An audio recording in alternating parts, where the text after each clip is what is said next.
Assalamualaikum warahmatullahi wabarakatuh. Bismillahirrahmanirrahim. Puji dan syukur, marilah kita pandatkan kehadirat Allah Subhanahu wa Ta'ala. Pada malam ini, kita masih diberi kesehatan, nikmat yang begitu sangat berharga yang Allah berikan kepada kita semua.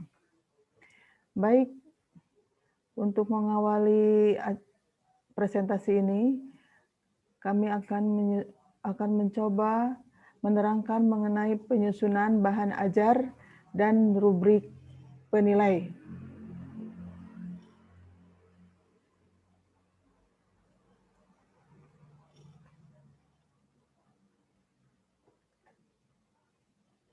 Pertama, tujuan.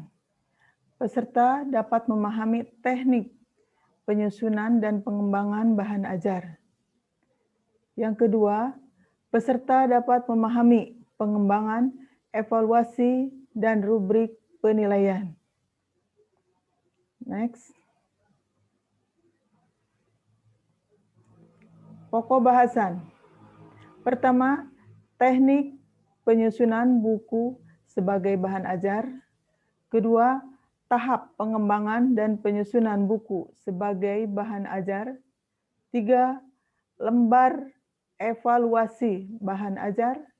Empat, rubrik dan kriteria penilaian.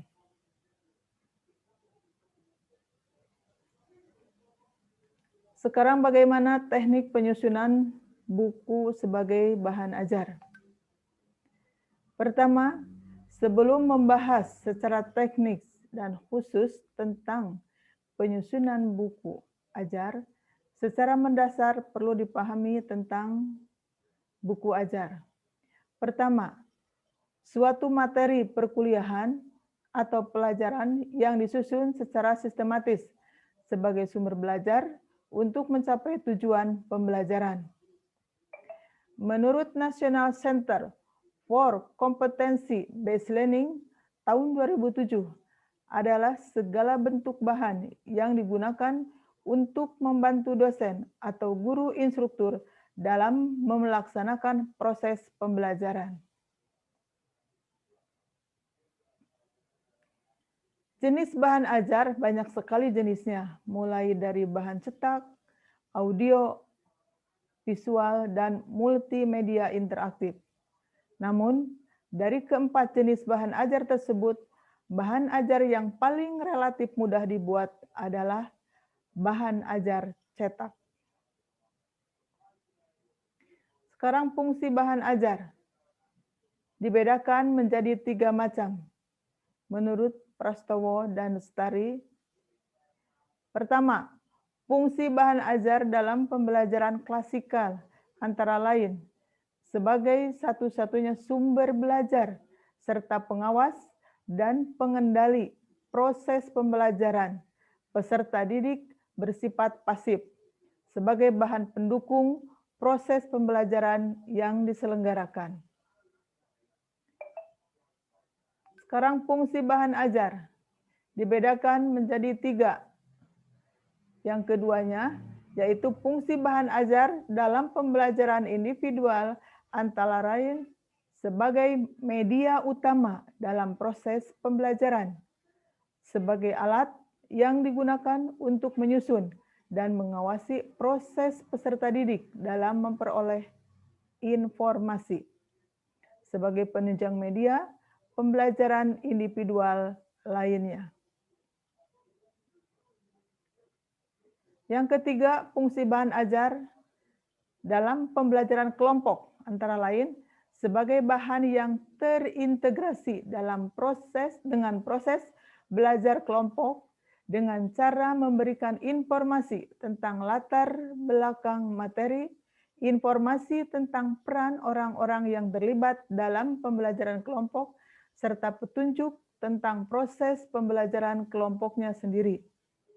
Sebagai bahan pendukung bahan belajar utama, dan apabila dirancang sedemikian rupa, maka dapat meningkatkan motivasi belajar peserta didik.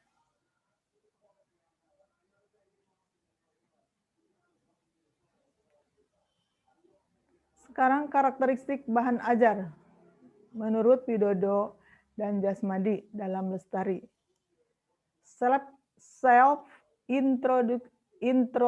Instruksional. Bahan ajar dapat membuat peserta didik mampu membelajarkan diri sendiri dengan ajar yang dikembangkan. 2. Bahan ajar harus memuat tujuan yang dirumuskan dengan jelas, baik maupun tujuan antara. 3. Bahan ajar memudahkan peserta didik belajar secara tuntas dengan membuat materi pembelajaran yang dikemas ke dalam unit-unit atau kegiatan yang lebih spesifik. 2. Self-contained, yaitu bahan ajar haruslah memuat seluruh bagian-bagiannya dalam satu buku secara utuh untuk memudahkan peserta didik mempelajari bahan ajar tersebut. 3. Stand alone, berdiri sendiri, yaitu bahan ajar yang dikembangkan tidak tergantung pada bahan ajar lain atau tidak harus digunakan bersama-sama dengan bahan ajar lain. 4. Adaptif, yaitu bahan ajar hendaknya memiliki daya adaptif yang tinggi terhadap perkembangan ilmu dan teknologi untuk menambahkan pengetahuan peserta didik terkait perkembangan zaman atau lebih khususnya perkembangan ilmu dan teknologi. 5. User-friendly, yaitu bahan ajar selayaknya hadir untuk memudahkan serta peserta didik untuk mendapatkan informasi dengan sejelas-jelasnya. Mungkin